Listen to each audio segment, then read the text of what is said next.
ये आगे आगे होगी क्या? चेयर आगे होगी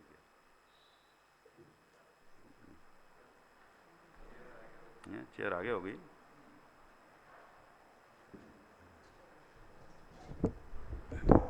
बस ठीक है।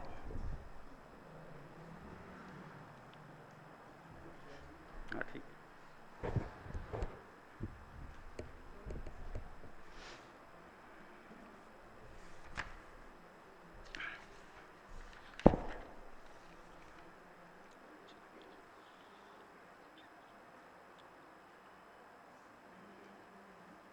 मंगलम भगवान वीरो मंगलम गौतमो गणे मंगलम कुंद कुंदाद्यो जैन धर्मोस्तु मंगलम सर्वमंगल मांगल्यम सर्वकल्याणकारकम प्रधानम सर्वधर्माणां जैनम जयतु शासनम वंदितु सर्वसिद्धे धौमचलमणोवं गतिं पत्ते बोच्छामि समय पाहन मेणमो सुत केवली भणिदम ध्रुव अचल अरु अनुपम गति पाए हुए सब सिद्ध को मैं बंधु श्रुत केवली कथित कहूँ समय यत को अहो नमः समय साराय स्वानुभूत्या चकासते चित्स्वभावाय भावाय सर्वभावान्तरच्छिदे संसार सागर तारवा जिन्वाणी छैनो कावले ज्ञानी सुखानी मल्या बिना हे नाव काल शुद्धात्म ज्ञानी सुखानी बहु बहु दोहलो मुझे पुण्य राशि फलियो अहो गुरु कहन तू।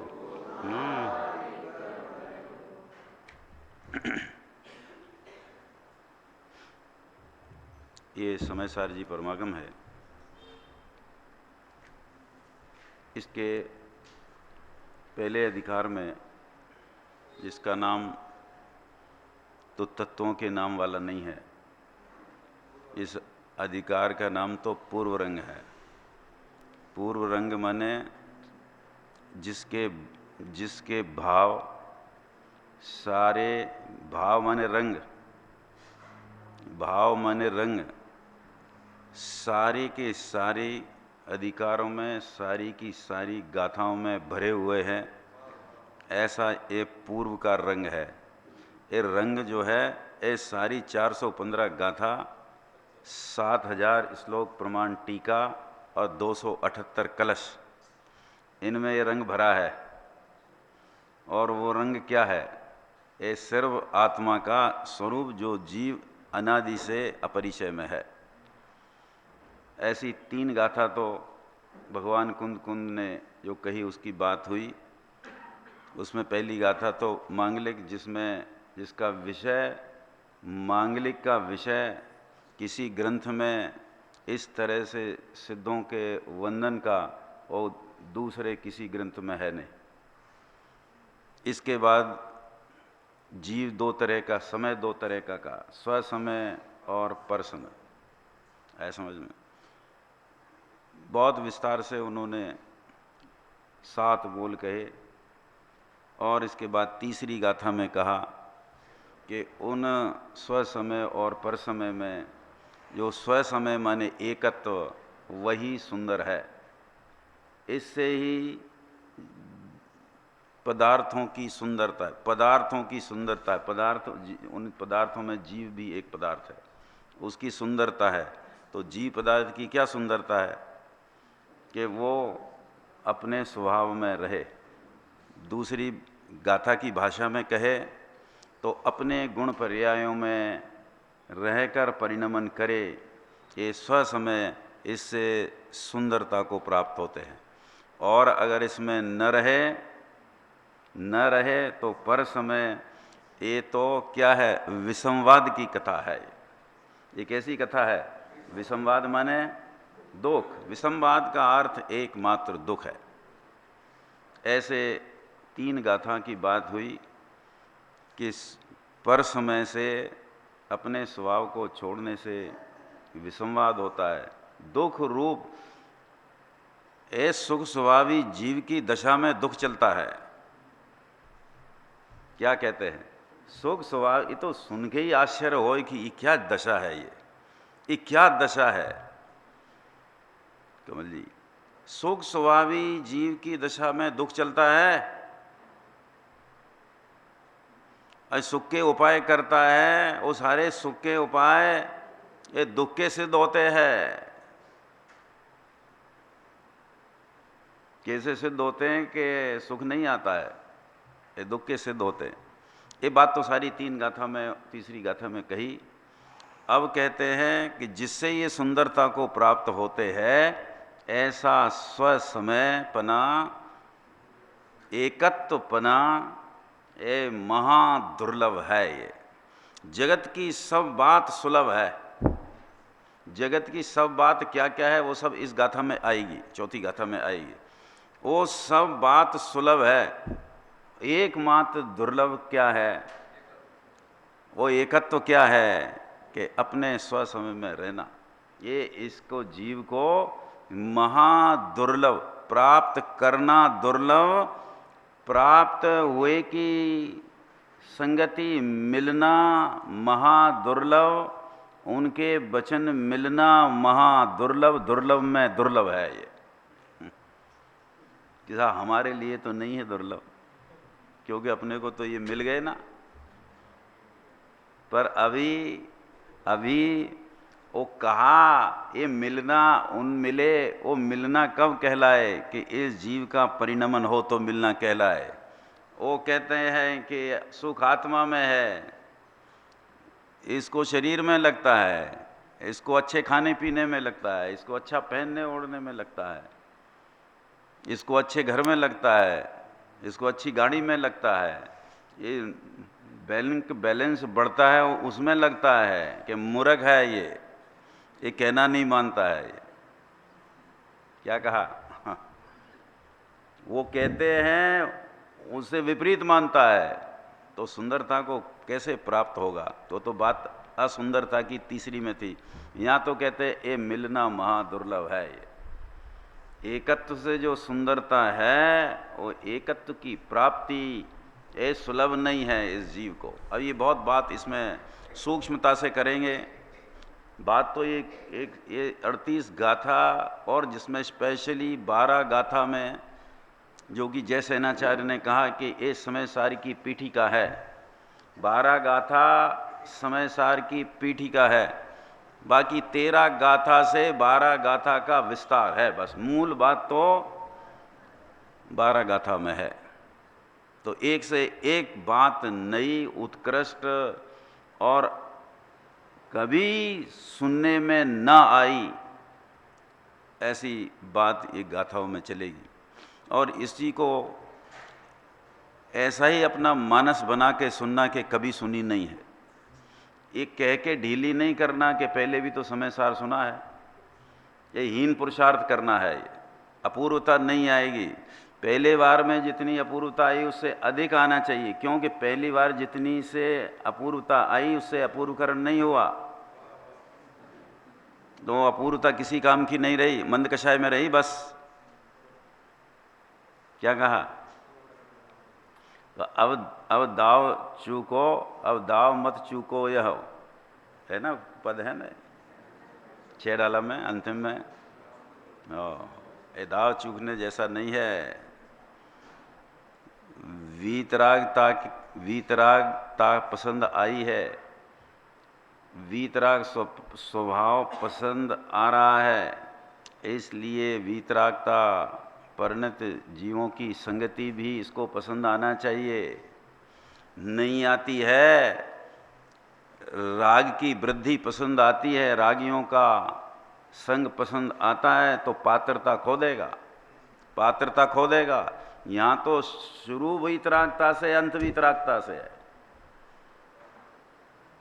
ऐसे वीतराग परिणति, यही सुंदर है, यही स्वसमय है और यही एकत्व है। ये इस गाथा में कहने वाले हैं। देखो इसका हेडिंग पेज 12। अब उस एकत्व की असुलभता बताते हैं।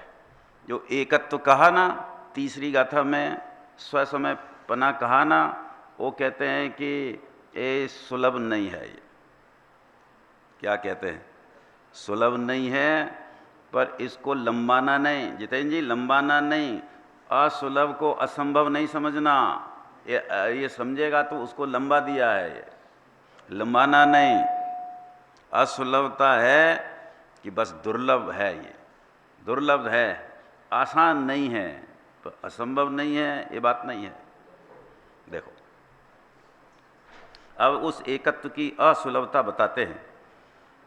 सुध परिचिदानुभूदा सर्वस्वी काम भोग बंध कहा, ए यत्त सुवलंभो नवरी न सुलहो विह तस् है सर्वश्रुत परिचित अनुभूत भोग बंधन की कथा, पर से जुदा एकत्व की उपलब्धि केवल सुलभ नाम।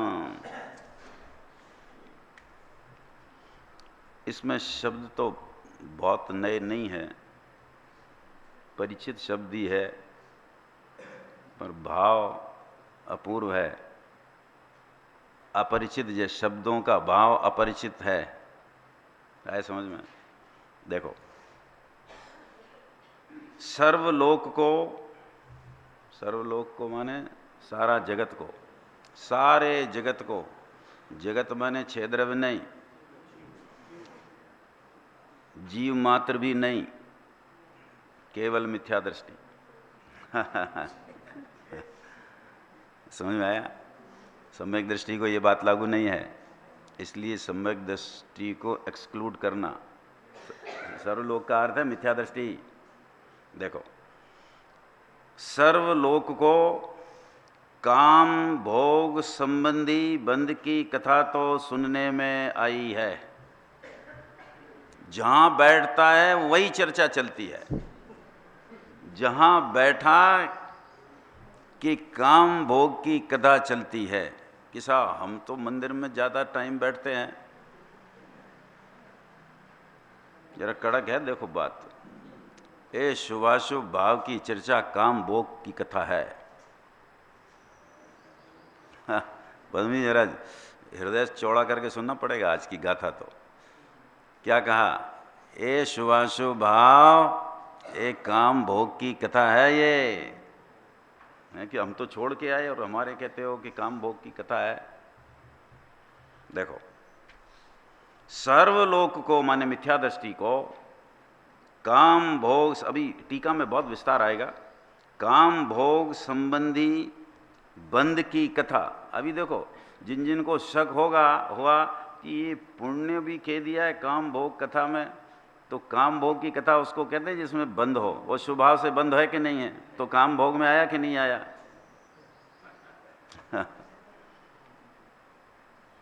बहुत विचारना पड़ेगा। देखो ऐसे नहीं चलेगा कि सब संसार भी चले, सबसे मेरे संबंध बढ़िया चले, सब परिवार बढ़िया चले, सारे रिश्तेदारी बढ़िया चले, दुकानदारी और सब समाज बढ़िया चले, और मर गया आत्मा।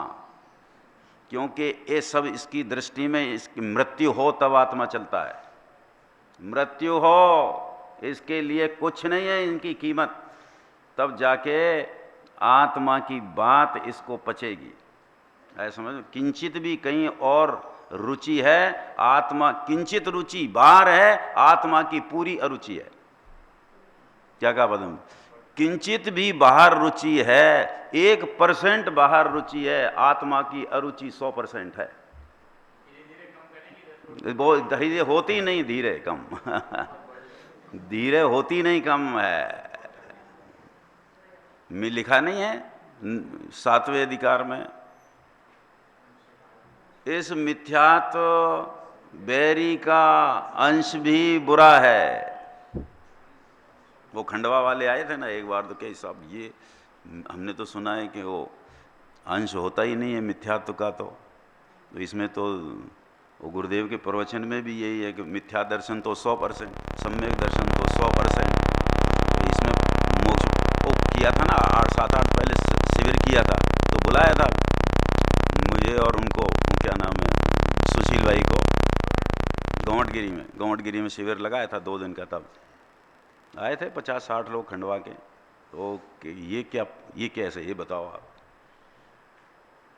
कि अंश तो लिखा है, पर अंश का अर्थ जो आप समझ रहे हो वो नहीं है। अब आप समझ रहे हो ना इतना इतना इतना तो चला गया, अब थोड़ा सा बाकी है। हमारे परद्रव्य का कर्तव्य तो चला गया, उतना मिथ्या तो चल, अभी हमें राग का एकत्व है, तो ये अंश है ना। पर ये राग का अंश तुम कह रहे हो, ओके, परद्रव्य वाला चला गया है, ये कुछ नहीं गया है, ये तुम समझ रहे हो, पर ये इतना सा भी तुम्हें अनंत संसार में अनंत काल भ्रमण कराने के लिए पर्याप्त है। ये अर्थ है उसका, समझ ली, ये अर्थ है उसका। अंश फंश नहीं है कुछ भी, वो 100% संसार भ्रमण कराने के लिए 100% है। हाँ, देखो देखो, काम भोग संबंधी बंद की कथा तो सुनने में आई है, जहां बैठे वहीं ये चर्चा चलती है। स्वाध्याय भवन में आए, नहीं रुचि लगे तो बगल वाले से यही चर्चा करने लगता है, वो जबकि मना है कि यहाँ चर्चा किसी की। अभी भी, आज भी देखो गुरुदेव के प्रवचन में इधर से बहुत आवाज़ आती है। इधर मांगलिक चल रहा था तब भी आवाज़ आ रही थी बातें करने की। ये मांगलिक में अमंगल क्यों करना? ये आप इस जगह सर्वोत्कृष्ट द्रव्य क्षेत्र काल भाव में हो। स्वाध्याय पद्म जी, ये स्वाध्याय भवन में बैठे हो तो ये अमंगल नहीं करना, और बुद्धि पूर्वक जिनसे बात करने का चांस हो, राग हो, उसके पास बुद्धि पूर्वक नहीं बैठना, ये अमंगल है। ये क्या कहा? क्योंकि ये बात कहा है ना कि ये जहां जाए वहां सुनने में क्या मिलता है? काम भोग बंद की कथा मिलती है इसको। और अभी कह दिया ना कि ये शुभ अशुभ भाव सब काम भोग बंद की कथा है, क्योंकि इससे बंद होता है, ये बंद होता है। ऐसा कुंद कुंद आचार्य की गाथा, काम भोग बंद की कथा, देखो तो सुनने में आई है, ये तो सुनने की बात है। दूसरा शब्द है परिचय में आई है। परिचय का अर्थ क्या? निरंतर इसका अभ्यास वर्तता है, निरंतर इसी का अभ्यास वर्तता है। काम भोग, अब काम भोग क्या है ये बात टीका में करके अभी नहीं करेंगे, यथार्थ में नहीं करेंगे, उसमें करेंगे टीका में। 2 बात हुई, सुनने में आई है, परिचय में आई है, माने निरंतर अभ्यास में आई, इसका नाम परिचय में आई है। और अनुभव में आई है, क्योंकि आत्मा का अनुभव नहीं है। निरंतर काम भोग और बंद की कथा ही अनुभव में आती है। मोह राग द्वेष की कथा,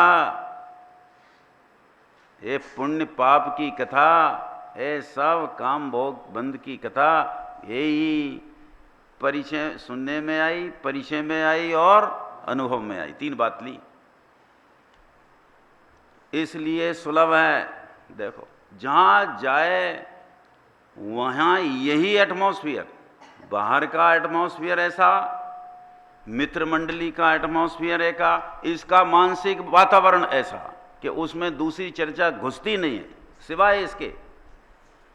अकेला होए तो भी विचार काय का करे। बोलो अकेले में बैठे हो, आपके साथ कोई नहीं है, कितनी बार आपको अकेलापन मिलता है और आप कितनी बार अपने एकत्व का स्वरूप विचारते हो? बोलो बोलो जितेंद्र जी, कब विचारते हैं?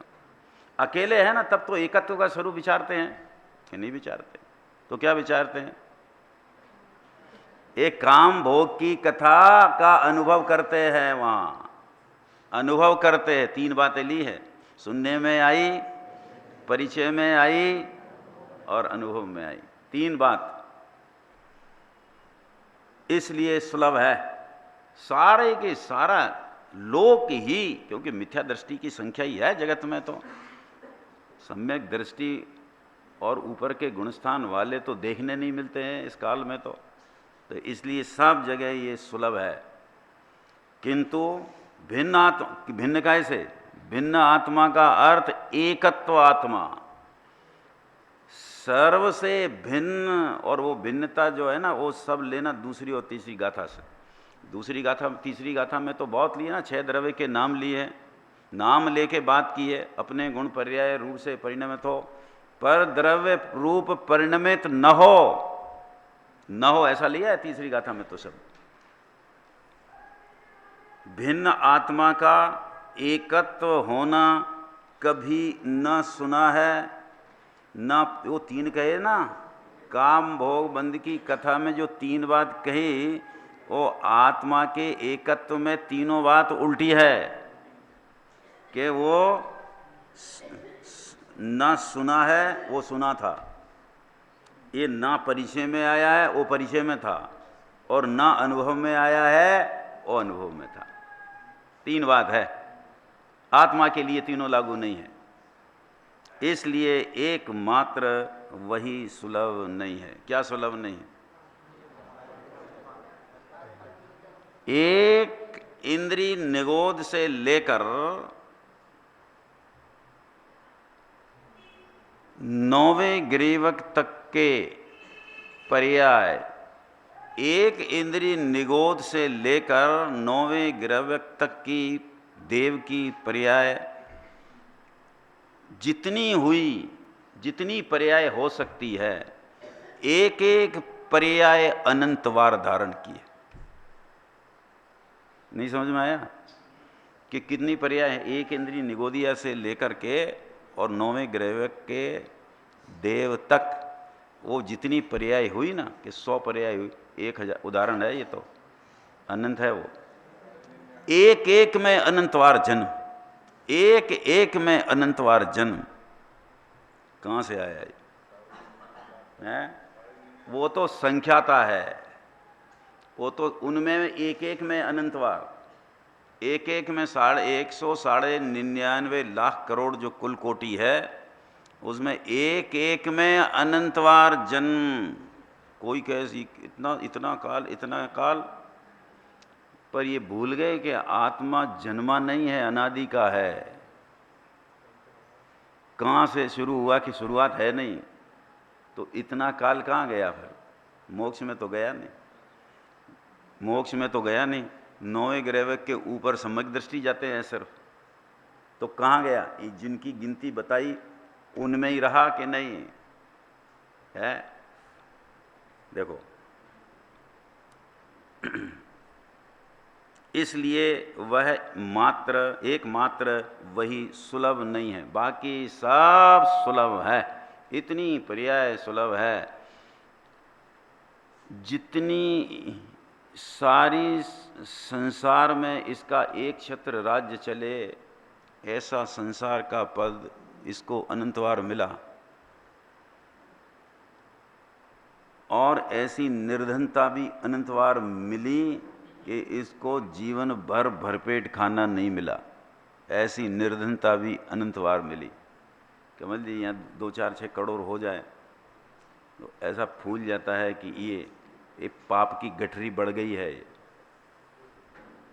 पाप की गठरी बढ़ गई है, ये समझ नहीं पा रहा है। और ज़्यादा वजन लेके, इस सिद्धांत है ना, ज़्यादा वजन लेके कोई पानी में कूदे तो जल्दी डूबता है है कि नहीं है? पानी में उतनी जल्दी डूबता है। ऐसे ही ये परिद्रव्य भार नहीं है, परद्रव्य की जो ममता है वो जितना भार उतनी जल्दी ये संसार, अनंत संसार सागर में, अनंत संसार सागर आया था ना, अनंत संसार सागर काय में 171 गाथा 85 काय, 170 गाथा पंचास्ती का आखिरी की गाथा में आया था कि अपार अनंत संसार सागर में डूबता है।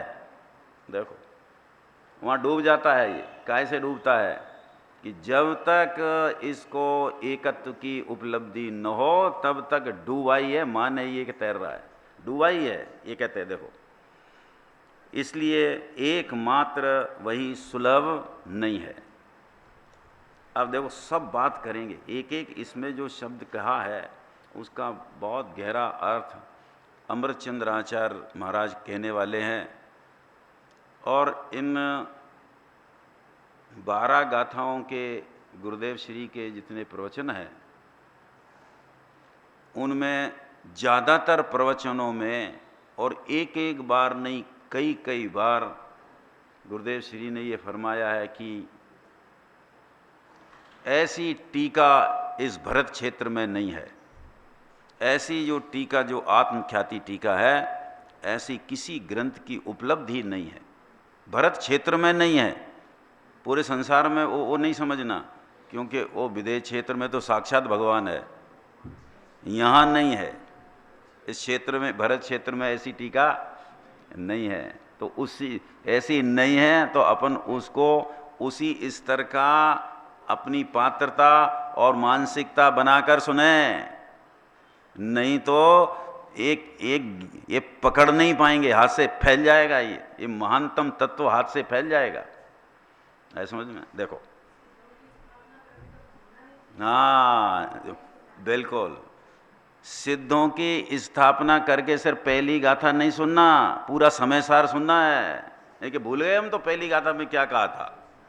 सिद्धों का स्थापन किया था कि नहीं, किसने किया था और किसमें किया था कि कुंद कुंदाचार्य ने अपनी पर्याय में किया था और हमारी पर्याय में किया था। 2 जगह किया था कि नहीं? वो भूलना नहीं कि वो तो सब कहाँ किया था कि पहली गाथा में। अरे 415 गाथा में सुनने के लिए किया है समझ में?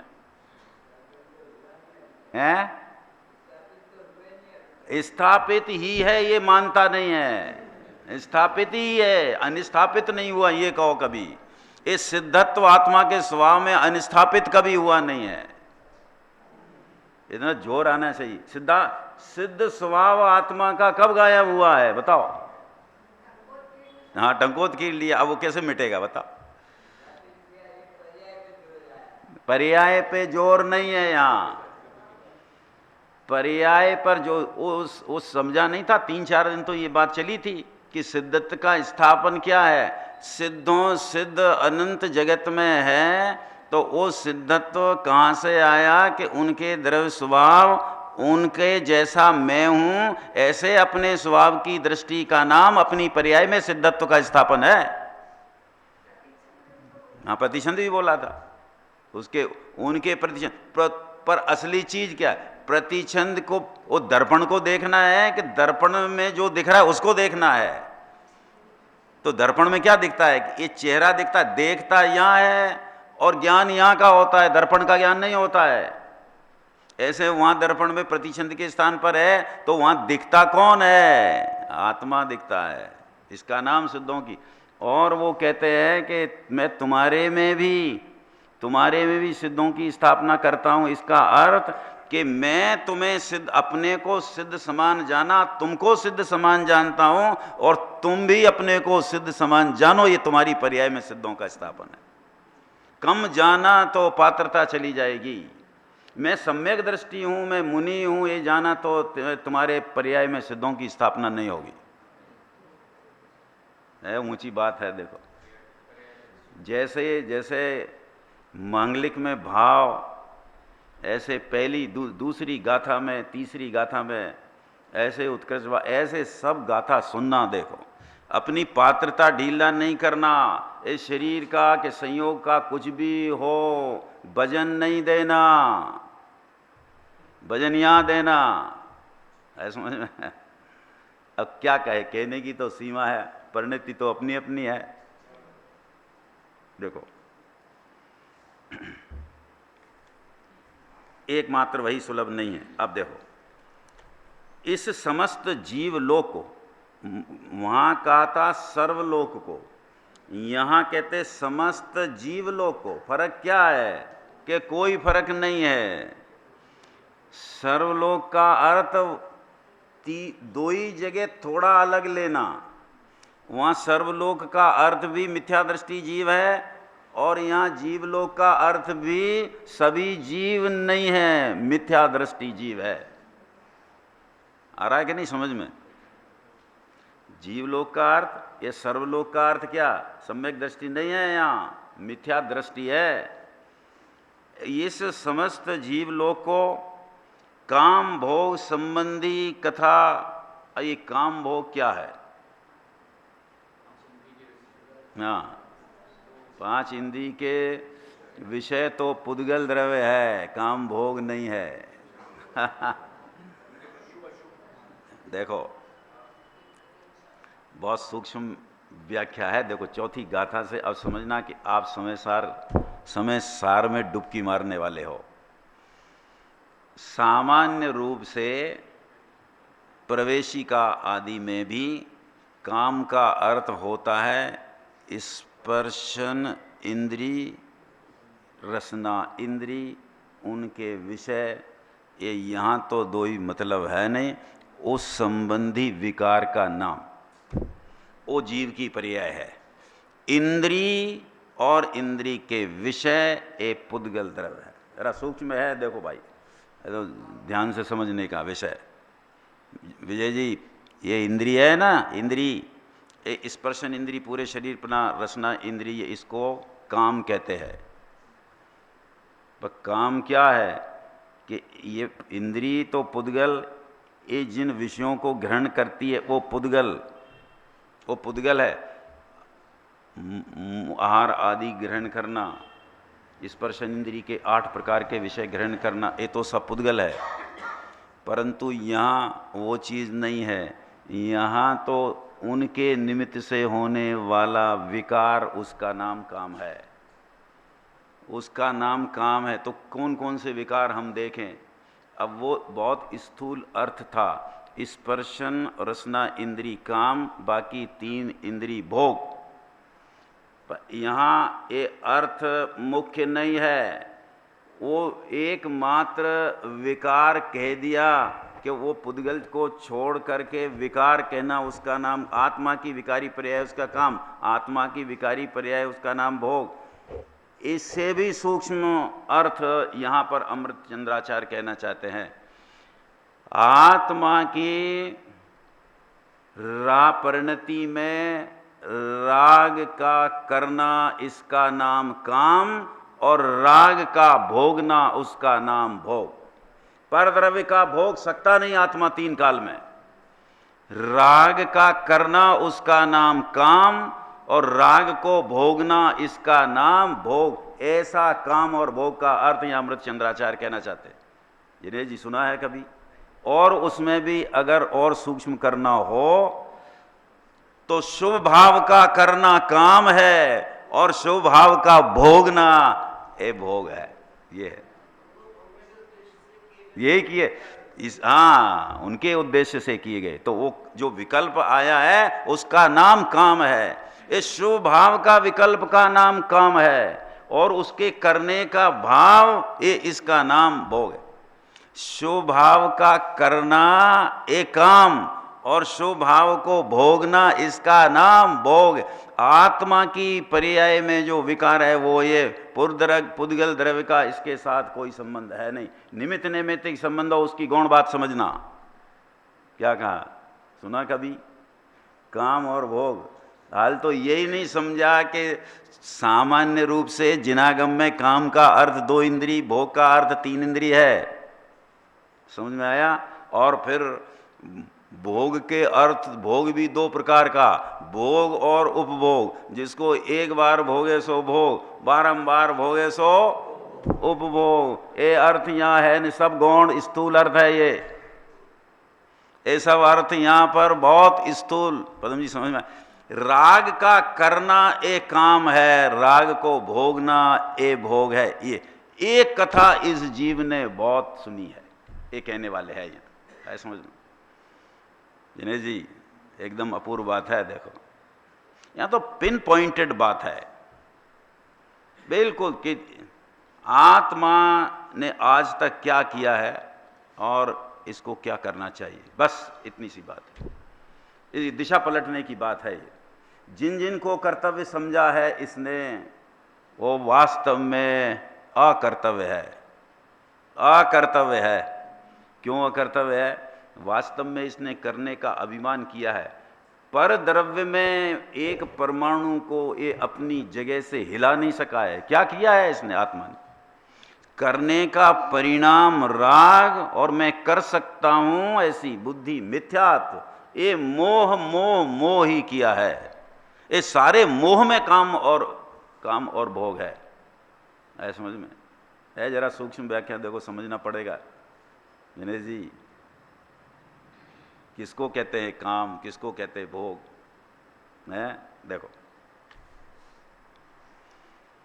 काम भोग संबंधी कथा एकत्व से विरुद्ध होने से, एक काम भोग की कथा एकत्व से विरुद्ध होने से माने क्या कि ये कथा राग को करने की और राग को भोगने की ना तो आत्मा स्वभाव में है और ना आत्मा का स्वाभाविक परिणमन में है।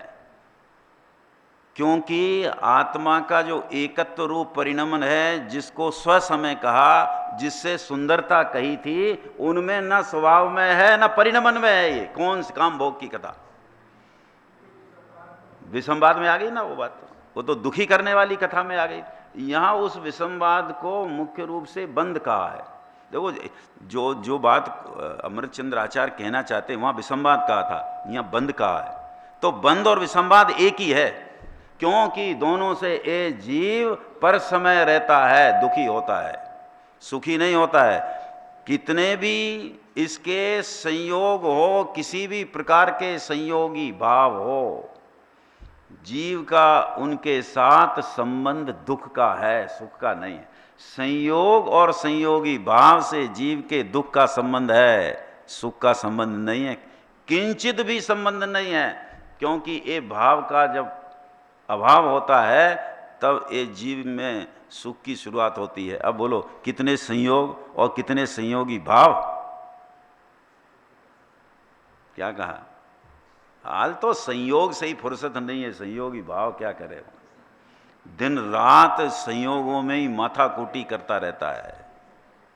ये अच्छा और ये बुरा, फलाना ढिमका, ये क्या कहा? ये राग का करना काम है, ये राग का भोगना ये भोग है। कि वो परद्रव्य पांच इंद्रिय की भोग व्यवस्था कर रखी ना, बढ़िया मकान, बढ़िया कार, ये काम भोग नहीं है, ये परद्रव्य है। विजय जी,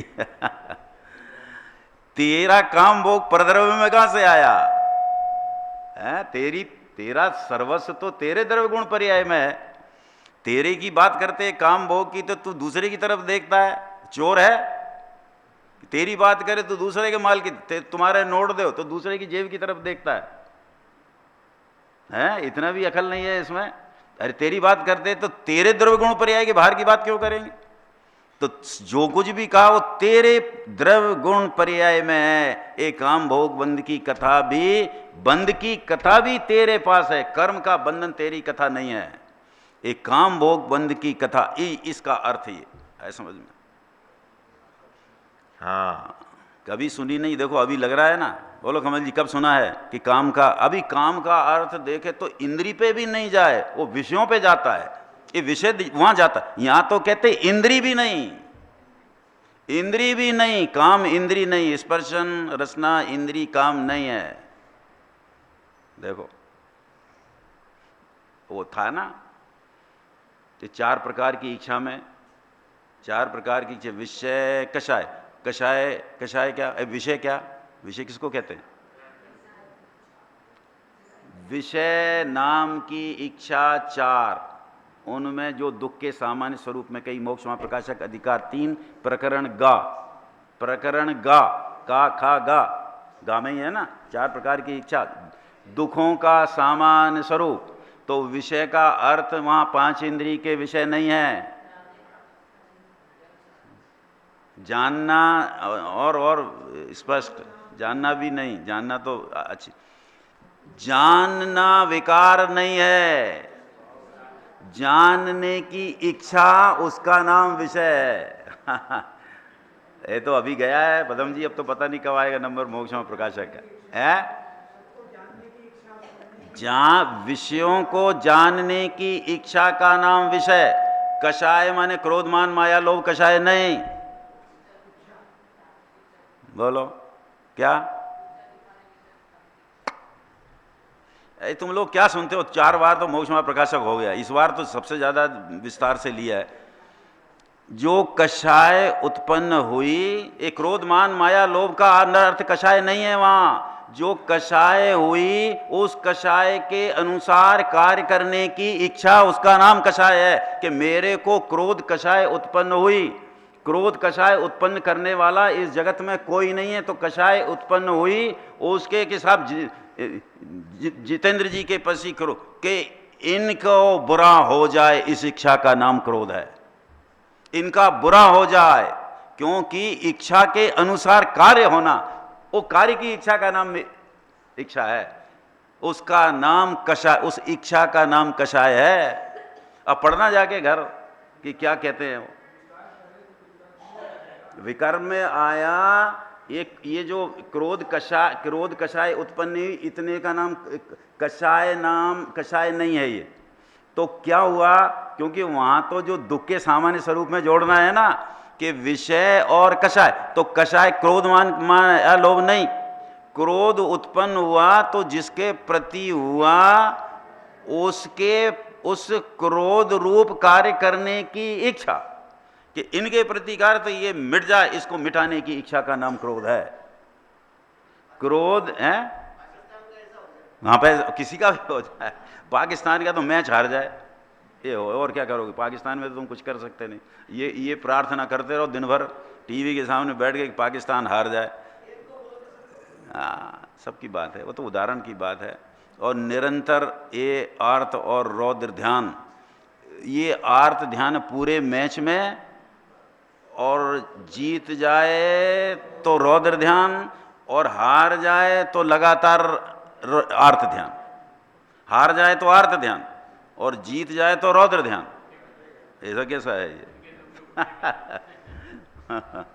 समझ में आया कि नहीं? आर्त ध्यान रौद्र ध्यान कैसे हुआ? किसी के दुख में आनंद मानना, किसी को दुख देकर आनंद मानना, इसी का नाम तो भगवान ने रौद्र ध्यान कहा। कौन सा? हिंसा नंदी रौद्र ध्यान की। सब हिंसा कहां से हुई इसमें? ये राग की उत्पत्ति हिंसा है, वहां से आए हिंसा नंदी रौद्र ध्यान। क्या कहा? अमृतचंद्राचार्य का है, देखो पुरुषार्थ सिद्धि उपाय है। क्या? राष्ट्रभक्ति राग है। देखो एक बहुत कड़क बात है, वो तो अपन यहाँ बैठे तो कर सकते नहीं, बात करने की नहीं है यहाँ। भाव दीपिका में लिया ऐसा कि राष्ट्र के प्रति, देश के प्रति मर मिटने का परिणाम, जिसपे वीर चक्र, महावीर चक्र, परमवीर चक्र सब मिलते हैं, एक कापोतलेशा का परिणाम है। कापोतलेशा का परिणाम लिखा है कि साहब इतना बलिदान काय का। बोलूं जरा, तो थोड़ा आपको पचे नहीं, ऐसी है बात तो, कि वहां सीमा पर लड़े। वहां सीमा किसने बनाई? किसने बनाई? वो आत्मा है कि नहीं? जिसको मारने का तुम सोच रहे हो कि इसने अच्छा मारा है, वो आत्मा है कि नहीं है? ये हमारा खराब कर, तेरा आत्मा का कोई संसार में खराब कर सकता नहीं, तेरा एक गुण कोई चुरा सकता नहीं। तो तेरा शत्रु कौन आया? तो तूने सीमा कहां से बांधी कि ये पाकिस्तान है, ये हिंदुस्तान है? ये मात्र राग द्वेष का परिणाम है। वो तेरे जैसा जीव नहीं है कि साहब वो तो हिंसक है फना। तू ऐसा, इनसे 1000 गुना हिंसक तू अनंतवार बना। पहले किसकी बात करता है? वो काट के खाते हैं, तूने साबुत खाए हैं। कौन सी बात करता है तू? ये जरा ये पर्याय बुद्धि से त्याग कर जब तक स्वभाव बुद्धि से देखना नहीं शुरू होगा, इसको सारा संसार दोषी नजर आएगा। और द्रव्य स्वभाव देखेगा तो इसकी पर्याय में जो पहले दोष चलता था, उस दोष का अभाव होने की प्रक्रिया शुरू होगी, अपना स्वभाव देखेगा। ये वस्तु स्वरूप है। ये भगवान को नहीं दिखता है, ये मुनिराजों को नहीं दिखता है, उनको कोई जीव शत्रु दिखता ही नहीं है समझ में।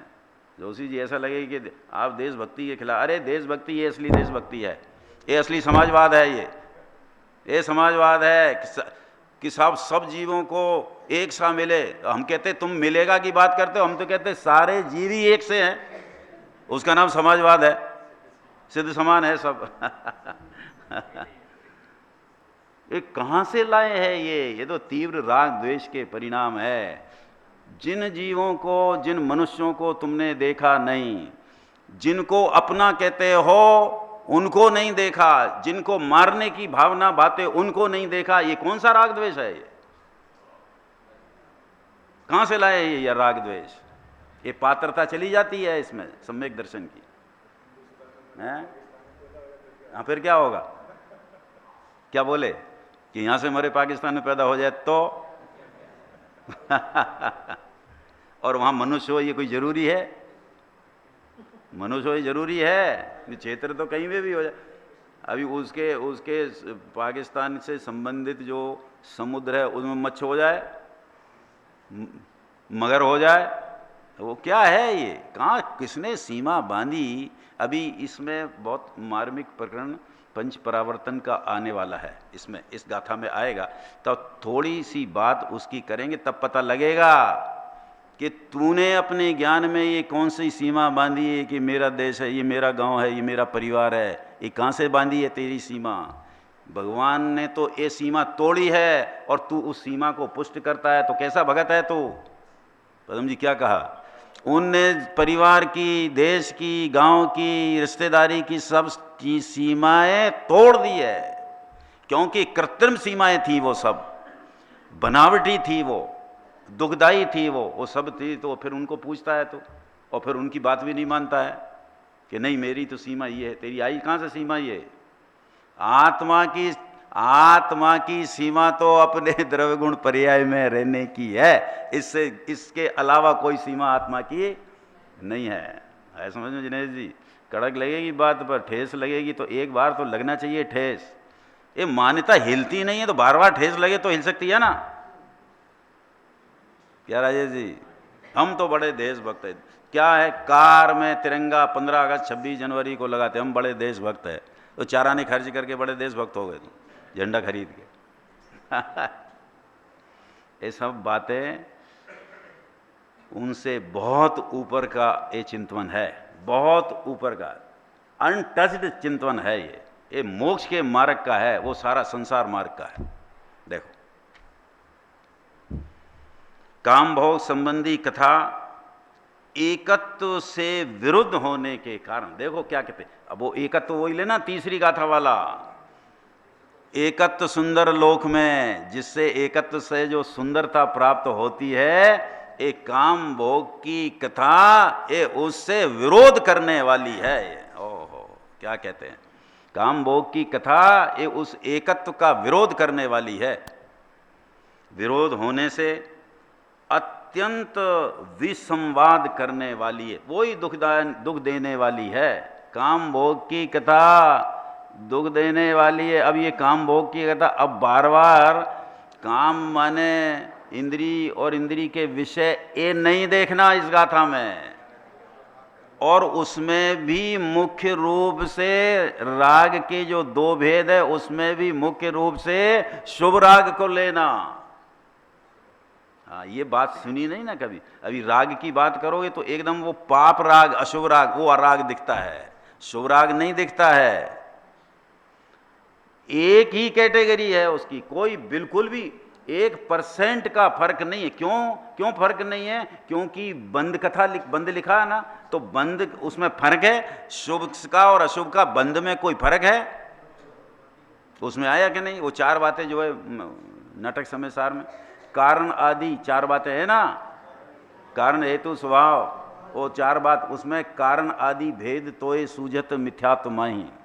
ये पुण्य और पाप में तेरे को फर्क नजर आता है, उनमें फर्क नहीं, तेरी दृष्टि में दोष है।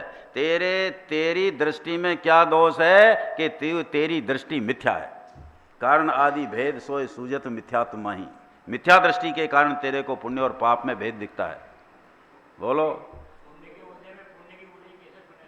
हाँ, पुण्य के उदय में ही बुराई सुनेगा तो भेद ज्ञान जल्दी होगा, क्योंकि ये पुण्य अभी इसमें बहुत आने वाली है। ये शुभ अशुभ परिणाम जो निरंतर चलते रहते हैं, ये शुभ और अशुभ इसमें इसको अपूर्वता लगती है। ये पुण्य और पाप के भाव निगोद में भी चलते हैं। इस संसार में कोई जीव की मिथ्या दृष्टि में भी ऐसी कोई पर्याय नहीं है जहां पर कि शुभ अशुभ भाव न चलते हों। शुभ अशुभ भाव चलते, पर वो शुभ भाव चलते हुए भी वो कोई जीव के बहुत हितकारी नहीं है, किंचित भी उसके सुख के कारण नहीं है, निरंतर चलते हैं। निगोदिया जीव को निरंतर शुभ और अशुभ भाव चलते हैं, ऐसा आगम का वचन है। बताओ, कोई कहे कि साहब वो जब चलते होंगे जब उसका तो निगोदवास छूटने का समय आता होगा कि तब उसको शुभ भाव चलते, निरंतर चलते हैं। जो जीव निगोदिया जीव कभी निकला नहीं, अनंत काल निकलेगा नहीं, उसके शुभ अशुभ भाव चलते हैं। ऐसा गजब का स्वरूप है जिनेंद्र भगवान का कहा हुआ। और तुम्हारे थोड़े से ज़्यादा ऊंचे नीचे हो जाए जिसमें फूल जाता है कि देखो अरे मैं तो धर्मात्मा हो गया, मैं तो धर्मात्मा हो गया। एक आएगा धर्मात्मा है ये, हाँ बदलता ही। ये शुभ शुभ परिणाम की लिमिट है ये कि अंतर्मुहूर्त से ज़्यादा शुभ नहीं टिकेगा, अशुभ नहीं टिकेगा। मुनि दशा न हो तब तक, और वो भी कब कि जब जीव पहले सम्यक दर्शन धारण करे तब, इसके बाद ऐसी दशा होती है। ऐसा समझ में कि साहब मिथ्यात्व की दशा में द्रव्यलिंगी को भी तो पाप का परिणाम नहीं होता है। अरे वो पाप का परिणाम अभी देखना, ये मुनिपना छूटेगा, मृत्यु होगी और स्वर्ग में जाएंगे तब देखना कि पाप का परिणाम कैसा होता है। जिन जिन भोगों को छोड़कर यहाँ पर महाव्रत अंगीकार किए थे, उन विषयों से को छाती से लगा के घूमता है, स्वर्ग में छाती से लगा के घूमता है। अभिप्राय में तो यहाँ भी नहीं है, अभी तो प्रवृत्ति में छूटा है, और वो प्रवृत्ति भी वहाँ नाश हो जाती है। क्या ये बिल्कुल भी शुभाशुभ भाव विश्वास करने की चीज नहीं है। विश्वास करने की चीज तो एक अपना एकत्व को प्राप्त जो शुद्ध आत्मा है, बस वो ही विश्वास करने लायक है। उसी की बात करेंगे, उसी की दुर्लभता बताएंगे यहाँ पर। ऐसा समझ में है? आया ना। हाँ, अब बोलो तो उनने ऐसा तो नहीं किया कि 1 करोड़ हुए बिना सुख लेश न पायो। ऐसा तो नहीं कहा उन्होंने कि मेरे 10 मकान हो गए इसलिए दुखी नहीं हुआ है। उतने ही आकुलता बढ़ती है। जित आकुलता का इक्वेशन प्रोपोर्शनेट का इज प्रोपोर्शनल टू राग, नॉट इक्वल टू संयोग। नहीं है समझ में क्या कहा? हाँ, संयोग से नहीं है, संयोग से नहीं है। उनके प्रति राग कितना, देखो चक्रवर्ती 6 खंड का राजा है और अलिप्त है, और भिखारी हो कुछ भी ना हो उसके पास, तो वो पूरे संसार की दौलत से लिपटा है। लिप्ट के है तो है, तो लिपटने के लिए होना जरूरी थोड़ी है। लिपटने के लिए होना थोड़ी जरूर है। ये राग है ना, अनंतानुबंधी राग, ये लिपटा ही हुआ है। ये कौन कहे इसको? ये कथा जो है, चौथी गाथा, ये देखो एकदम आपका चिंतन बदलने वाली है। इतनी उत्कृष्ट गाथा है ये, क्योंकि जिस चीज को आपको पसंद कराई है एकत्व को दूसरी तीसरी गाथा में, उसकी असुलभता बताते हैं कि ये कितना दुर्लभ है। देखो, एकत्व से विरुद्ध होने से अत्यंत विसंवाद, विरुद्ध परिणमन, दुख रूप परिणमन कराने वाली है। आत्मा का देखो क्या कहते हैं, अत्यंत अनिष्ट करने वाली। कि साहब हमारे तो राग की उत्पत्ति, काम भोग माने राग का करना और राग का भोगना, तो हमारे तो धन संपत्ति गई नहीं, हम इतना राग करते और राग को भोगते हैं, तो हमारे कहाँ दुख हुआ है। यहाँ तो कहते अत्यंत विसंवाद करने वाली है। तेरे को लगता है कि इतने संयोग हैं तो मैं सुखी हूं, तो ये सिर्फ लगता है, सुखी है नहीं। और है नहीं और लगना, उसी का नाम मिथ्या दर्शन है। ये काम भोग की कथा है। ये मिथ्या दर्शन ही सबसे बड़े काम भोग की कथा है समझ में। कि इसमें कहाँ से, अभी तो राग लाए थे, फिर राग में से शुभ भाव लाए थे, और अब ये मिथ्यात्व ले आए।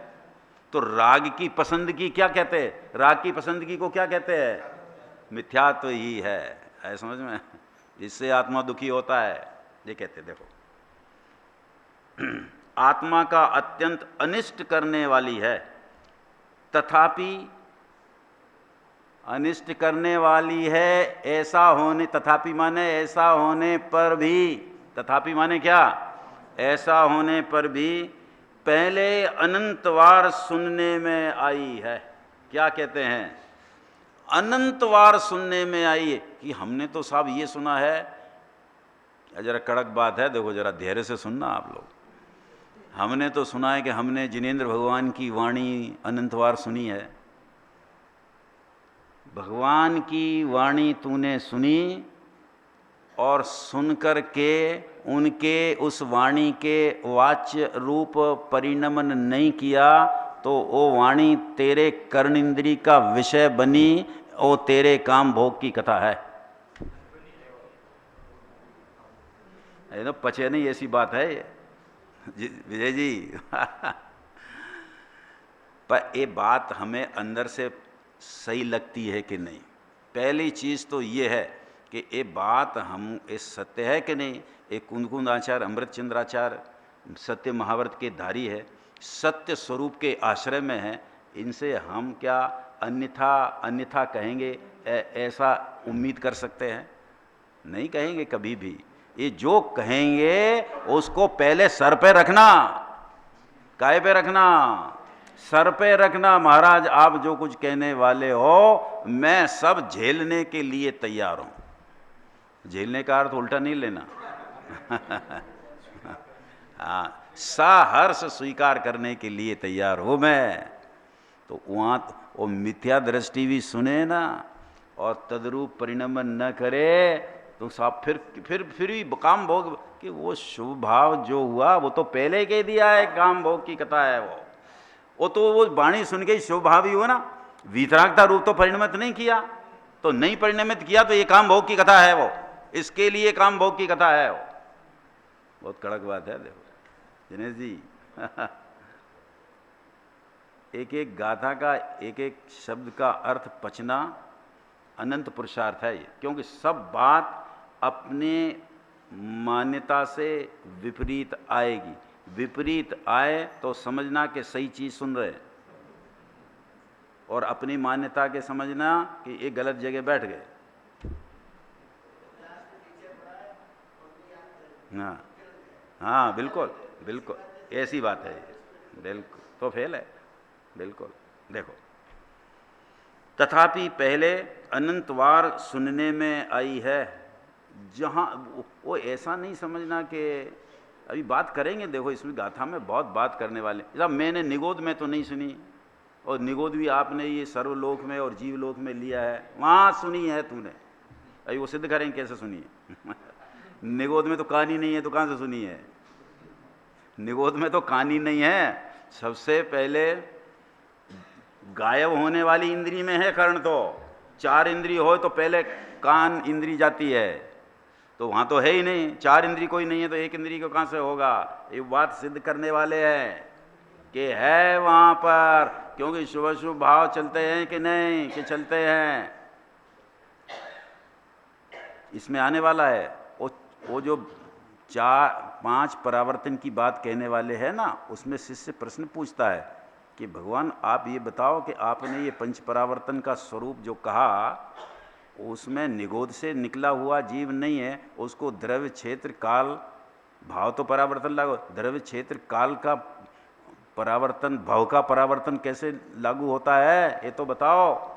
कि उसके निरंतर शुभ और अशुभ भाव जो चलते हैं वो ही तो चतुर्गति भ्रमण के कारण है, तो वो घूमान नहीं है, तो उनके परिभ्रमण के भाव तो निरंतर करता है, तो उसको परिभ्रमण ही समझना।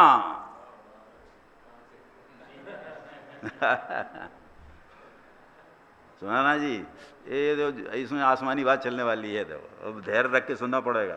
2-3-4 दिन जितने दिन चले उस दिन। विजय जी कोई सोच है कि तो प्रश्न होगा ना कि आपने कहा द्रव्य परावर्तन क्षेत्र काल भाव 4 भाव तो उसके हैं, भाव की तो बात है नहीं, उसके भाव तो शुभ अशुभ भाव है, वो तो बराबर है।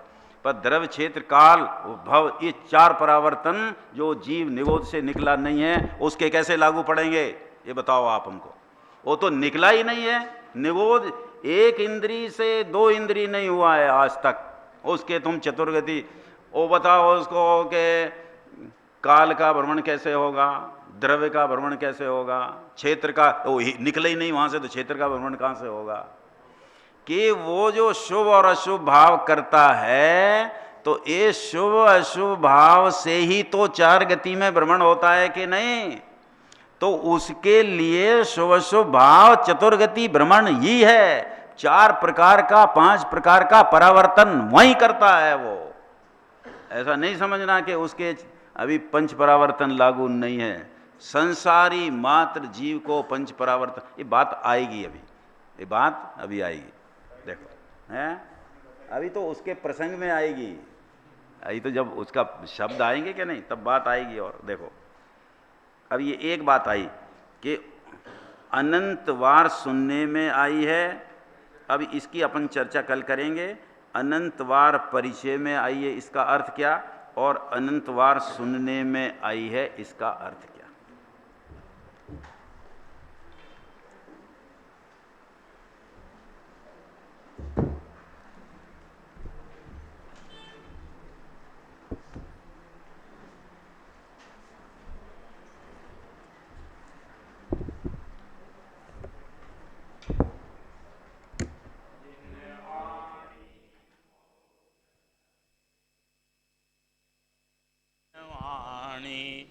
जिन वाणी मोक्ष न सेनी है, जिन वाणी यह भवदधि से पार उतारे, यह भवदधि से पार उतारे, पर भव को सुखदानी है, जिन वाणी जिन वाणी मोक्ष न सेनी है, जिन वाणी मिथ्या तिनके मन ही न भावे, मिथ्या तिनके मन ही न भावे, भविजन के मन मानी है, जिन वाणी जिन वाणी मोक्ष न सेनी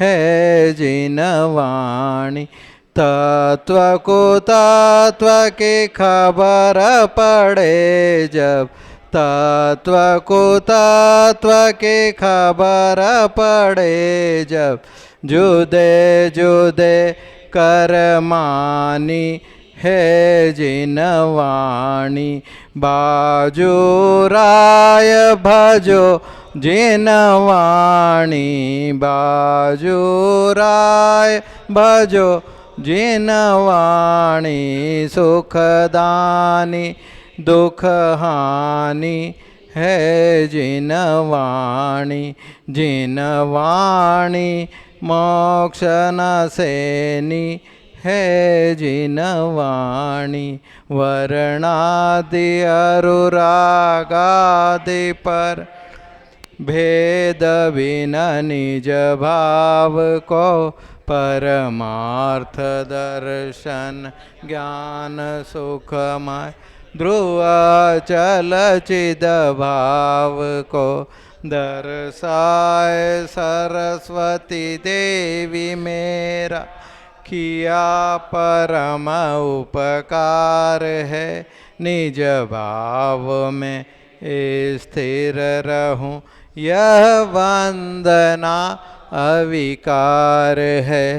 हे देवी तेरी वंदना मैं कर रहा हूँ, इसलिए चिंतामणि प्रभु